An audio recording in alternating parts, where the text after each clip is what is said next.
This week, Madonna and Rupert Everett start a family in The Next Best Thing. Frankie Muniz finds his life transformed by the friend he calls My Dog Skip. And alien Gary Shandling romances Earthling Annette Bening in What Planet Are You From?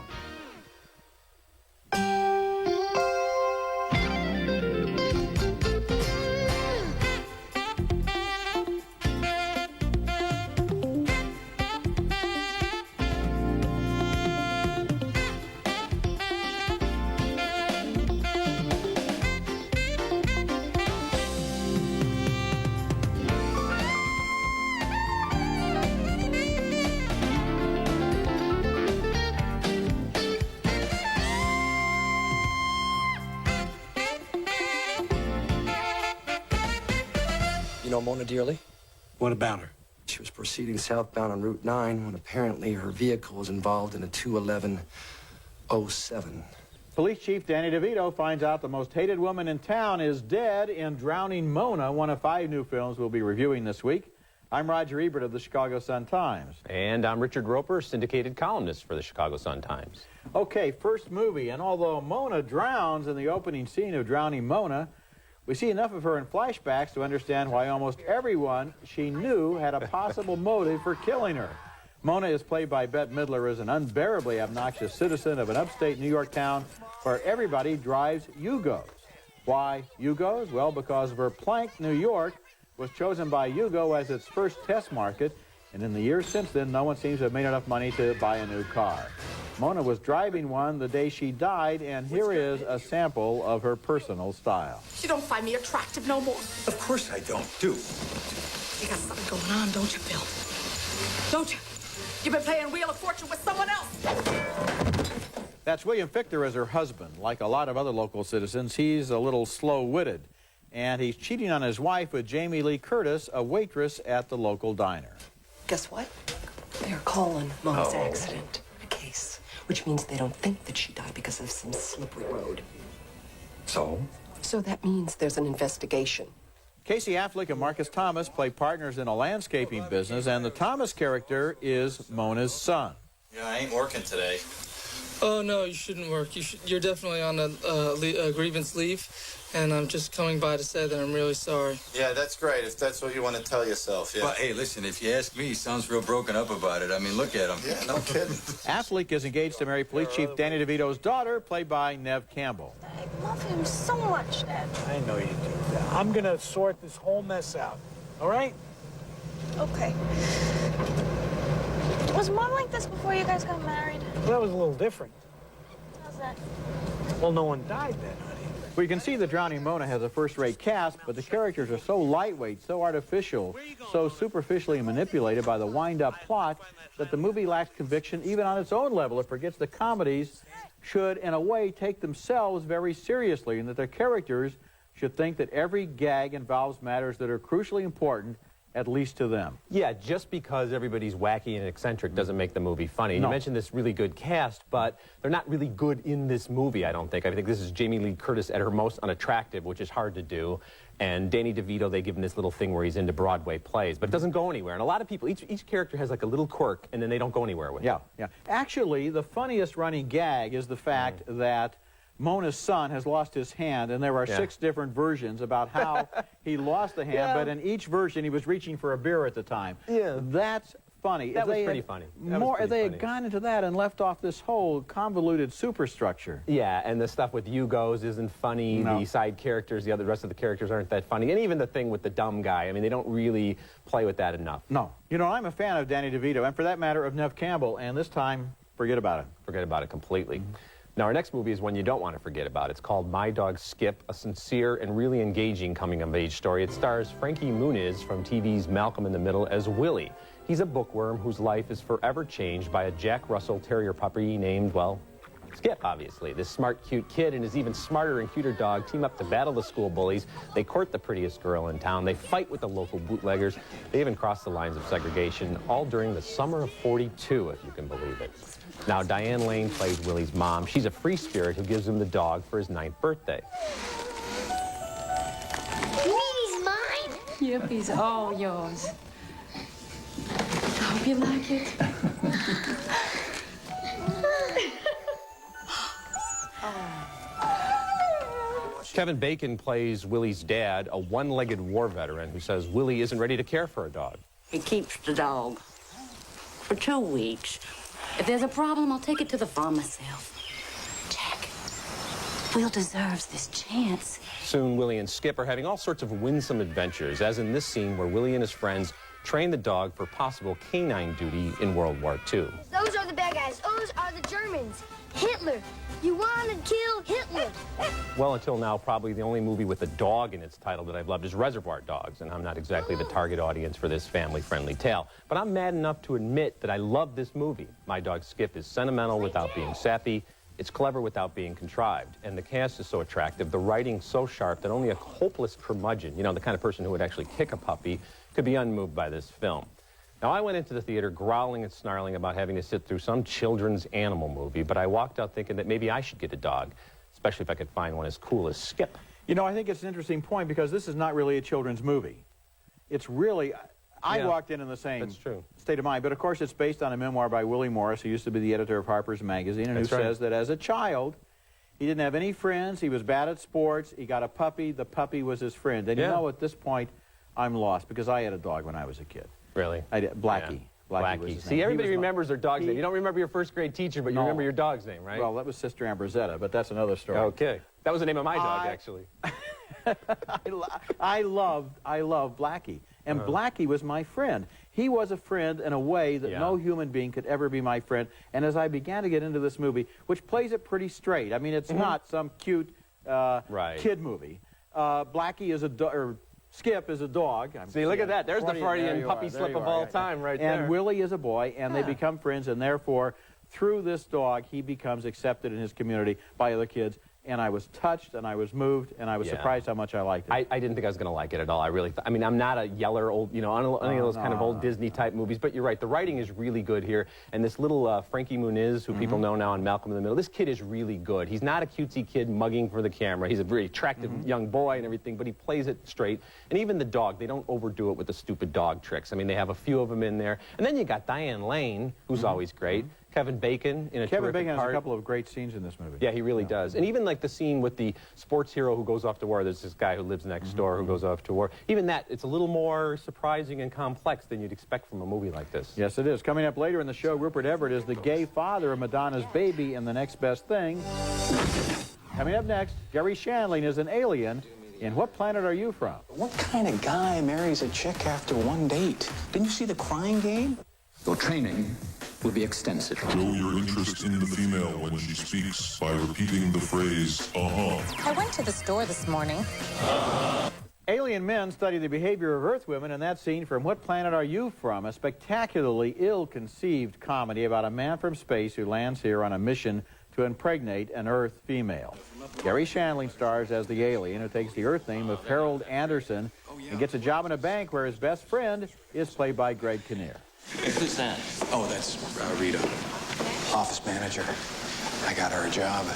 Smartest thing I ever did. Is she too late, my friend? The movie also stars Linda Fiorentino as Kinnear's wife and Annette Bening as the woman whose car he ran into. That's what you didn't want to tell me. You were at an AA meeting? Now you know. I hope you're happy. You get your check. But why couldn't you tell me? Because I wasn't sure that I was strong enough to stay committed to the program, and I didn't want to disappoint you if I dropped out. The alien marries the Annette Bening character and successfully impregnates her, and once the mission is accomplished, he settles down to watch TV. Now, you're distant. You haven't touched me in weeks. Oh, you're going to turn that off? No, I'm just going to turn the sound up. Oh, okay. Let me. Now, here's an interesting thing about this movie. It's based on one running joke. Every time the alien becomes aroused, women hear a strange noise emanating from his pants, something like a roto-rooter or maybe a garbage disposal. Now, I can imagine this being turned into something hilarious in a movie by, for example, the Farrelly brothers, who brought vulgarity to new heights in There's Something About Mary, but not in What Planet Are You From, which was directed by Mike Nichols. This is his first film since Primary Colors, and it seems to repeat a curious pattern, which is that about half of his films are good to great, and the other half are way too much like this one. Yeah, I hope he doesn't try these jokes out on Diane Sawyer when they're sitting around the kitchen table. Wow. But, you know, I don't think you're being fair when you say there's only one joke in this movie. There are other jokes in this movie, and I know it's stupid, and I know it's beneath the level of Annette Bening and Gary Shandling and Greg Kinnear and this terrific cast, but you know what? I kept laughing, and maybe I shouldn't have been laughing. You like this movie? I laughed a lot at this movie, and I even had the delayed chuckle thing where you see a stupid joke, and then you just kind of, and they go to the next scene, and you're just going, I can't help it, you're laughing some more. I laughed probably a half dozen times loudly, and another 25 times where I was chuckling at it, so even though I know in my heart, in my head, I shouldn't love this movie, I really did like it. It made me laugh. If you laugh, nobody can tell you it wasn't funny. What? Yeah, it made me Although laugh. I can say that it wasn't funny. Stupid can be funny, though, right? Okay, I mean, well, we agree on that. stupid can be funny and stupid can be stupid. Here's one thing. The sound that comes from his pants is not really dealt with in an original comedic way. Wouldn't it be funnier if the women dealt with it in a real way? How would a woman deal with a sound like that coming from a guy's pants? Well, how would they deal with the fact that the guy say, let's just be good friends? But what about the guy that what about dealing with the fact that the guy they just met and married isn't even from this planet? I mean, I think it's funny that she reacts in a more deadpan way, and she's like, well, are we going to have a commuter marriage? You know, what about the schools on your planet? I thought that was funny stuff. Another problem, Gary Shandling. Yeah. Not a great comic actor. He's got one note. It was funny on television because he always seemed to be reluctant to be there. Yeah. He never seems to be happy to be saying anything, to be doing anything, and that's the joke on the Larry Sanders Show. Yeah. But in this movie, he doesn't enlist us in any sympathy for his character. Well, I mean, yeah, you're right. The plot's like something out of Bewitched or something like that. It's not that deep, but he actually just makes me laugh. He's one of those people, when I look at him, he makes me laugh. I think it's funny that he kind of treats himself in real life and in this movie as a leading man, because he's not a leading man. He doesn't look like one, but him playing one is a funny thing to me. I laughed a lot at this movie. You are easily amused. Maybe so. Coming up next, Rupert Everett is the unlikely father of Madonna's child in The Next Best Thing. What's the best thing I could tell you? That you've met a fabulous guy for me. Ha. What's the next best thing? Madonna returns to the big screen as a Los Angeles yoga instructor named Abby, and Rupert Everett is along as Robert, the gay best friend who impregnates her in a moment of straightness in The Next Best Thing, a schizophrenic disaster that can't decide if it's an exercise in witty repartee, a slapstick comedy, or wait, maybe it's a melodramatic child custody story. The problem is we don't laugh at the jokes, we don't care who gets the kid, and we can't even imagine why these two great-looking, intelligent personalities, Madonna and Everett, got involved in such an implausible story. Now, after Abby tells Robert he's the father of her baby, they decide they'll live together and share parental duties, even though there's no hope for romance. I can't be a husband. You just have to be a father. And a friend. And it all works out until the hunky Benjamin Bratt stumbles into Abby's yoga class one day, and they start dating. I don't know, I guess I never met the right woman. Yeah. Or maybe I met her, but I wasn't the right man at the right time. Anyway, that's my excuse. What's yours? I decided to have a child instead of a husband. Couldn't you have both? But instead of being happy for his lovelorn friend, Robert turns into a total jerk who treats Brad as if he's a convict and not this wealthy, caring, perfectly handsome man. Hi, this Abby Reynolds' house? Suddenly, the wacky banter gives way to a ludicrous courtroom drama, with the former best friends now locked in this mortal combat over the fate of their little boy, who reacts to all of this torment and upheaval with a less convincing range of emotions than was displayed by the pooch in My Dog Skip. And meanwhile, the two men in this movie are constantly displaying their waxed and tanned and chiseled pecs, while Madonna just manages to stay clothed, but she keeps whining about her aging and sagging figure, even though she's a yoga instructor with muscular arms who can do all these levitating tricks with her supple body. The Next Best Thing is truly, truly awful. It's almost enough to make you yearn for a double feature of Shanghai Surprise and Who's That Girl? Well, almost. This movie is bad. Yes. This movie is really bad. And I think you put your finger right on it, which is, first of all, it's not a funny comedy. Then it's not a convincing romance. And then it's a turgid courtroom drama. And then it ends with this, you know, sunset over Los Angeles as the reconciliation takes place, and we're just sitting there staring in appalled disbelief at the screen. I didn't believe 1 second of this movie, and I was especially offended by its entire approach to homosexuality. I mean, I suppose these people somehow buffaloed themselves into thinking that this movie was somehow... We're being liberal, we're being 21st century, because or something. Rupert Everett, Come on, of course, you know, is so openly gay I don't care if he's gay or straight, he's He's a creep in this movie. He's a real creep. He's almost sinister and hideous. I know. And if the people in this movie really behaved like this in real life, they wouldn't be having any golden sunsets at the end of the story. Another question. He's a gardener. Yeah. She's a yoga instructor, so of course they live in a $2 million house. Yeah, that's nice. Must pay well in L.A. Everyone in the movies. Okay, next movie, and our next movie is Miss Julie, based on the play by August Strindberg, the Swedish playwright, about a long night of talk and mind games between the daughter of a Swedish count and her footman. The movie takes place in the 19th century in a society where strong walls of psychology and custom separated upstairs and downstairs. And what's intriguing is that these two characters are not really attracted to each other romantically. They're attracted to the danger of crossing the class divide.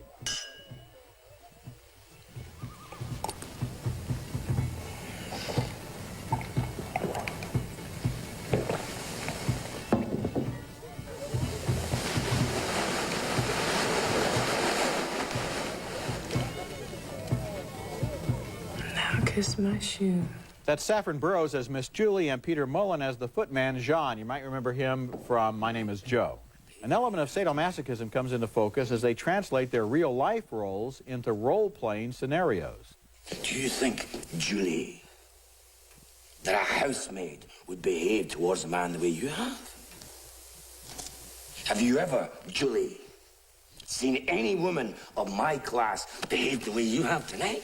Miss Julie was directed by Mike Figgis, who made one of my favorite films, Leaving Las Vegas, another waltz of self-destruction involving two erotically mesmerized characters. The performances are merciless in the way they spare us no feelings and conceal no secrets, and for once, here's a classical play that doesn't feel like a classroom assignment, but comes alive in anger and passion. Yeah, this movie bugged me. I'll tell you why. Yeah? It's the rich lady. She's got a crush on the footman. They have really, like, uneventful sex in the pantry, and then they talk about it. I kept going like this, like this, like this. What's going to happen? And you mentioned Mike Figgis, the Leaving Las Vegas director. He shoots it the same way. He's got the camera angles going. He's got split screens. He's got a glass of wine, so you get, like, the Cabernet cam look and all this stuff going on. All of it because he knows that he's not really dealing with, I didn't find to be very interesting material. Let's start by your comment that their sex is uneventful. Their sex is amazingly eventful. It just doesn't have to do... No, the talk about the sex No, the sex itself is eventful. Really? Because they're not doing it in a sexual way. They're doing it almost to wound one another, to hurt one another. They're looking into each other's eyes and saying, you know, I don't like you, and I hate myself for doing this, and I hate you for letting me do it, and that's what's going on. It's going on between their eyes, not between their genitals. Maybe so, but if it's and that's really, why it's so interesting. But if it's bad sex, it's bad sex, and I thought she was going to laugh at it and go, if that's all that's going on downstairs, I'm going back upstairs. You don't just look at this movie in terms of whether it's good sex or bad sex. It's the psychology that's involved. I just thought the characters were going on and on and on, and they should have gotten over with it and moved on with their lives. I found it really, really dull. Okay, well, I guess you're not the first person that doesn't like Strindberg. That's for sure. Okay, coming up next, the films of a great American comic actor, funnier than any comedian on this week's show, I think we can agree on that, have been reissued in a special DVD.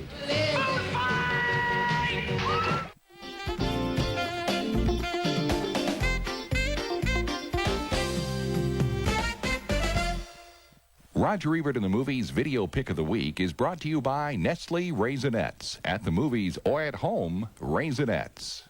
John Belushi died 18 years ago this weekend, but still lives on among those who valued his comic genius. And my video pick this week is an extraordinary DVD package named the John Belushi Collection.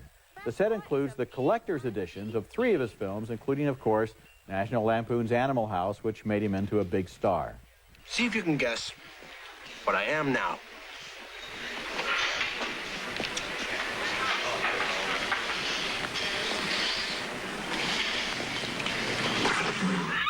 Also, his classic musical with Dan Aykroyd, Blues Brothers.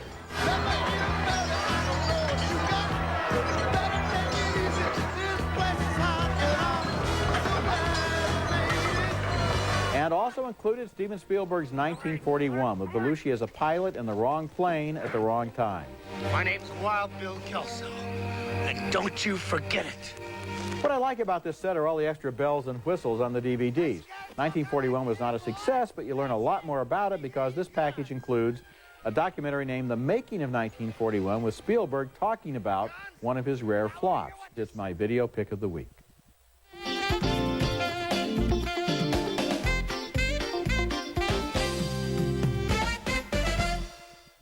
Now let's take another look at the movies we reviewed on this week's show. 2 thumbs down for Drowning Mona, which is so contrived that we didn't care who drowned Mona. 2 thumbs up, though, for the charming family film My Dog Skip. A split decision for What Planet Are You From? I didn't laugh, but Richard did, and he liked Gary Shandling. 2 thumbs down, way down, for The Next Best Thing. And finally, a split vote for Miss Julie. I admired Mike Biggis's adaptation of the Strindberg play.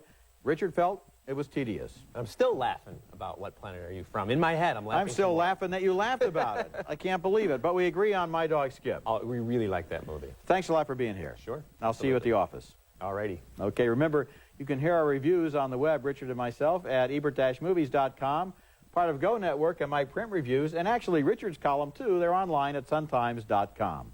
Next week, we'll be back with reviews of more new movies, including the sci-fi epic Mission to Mars and also Roman Polanski's satanic thriller, The Ninth Gate.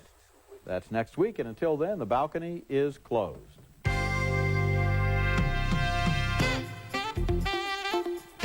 Scott's Liquid Gold penetrates, protects, preserves. When you want your wood furniture to look beautiful, Scott's Liquid Gold it. They taste just like a Jelly Belly.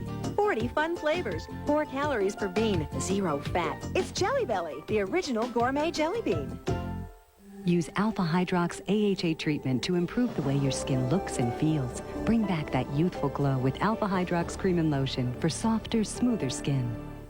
Introducing the Berkline Shiatsu Massage Recliner in genuine leather. Soothe tired, aching muscles while refreshing your mind and body in a Berkline Shiatsu Massage Recliner.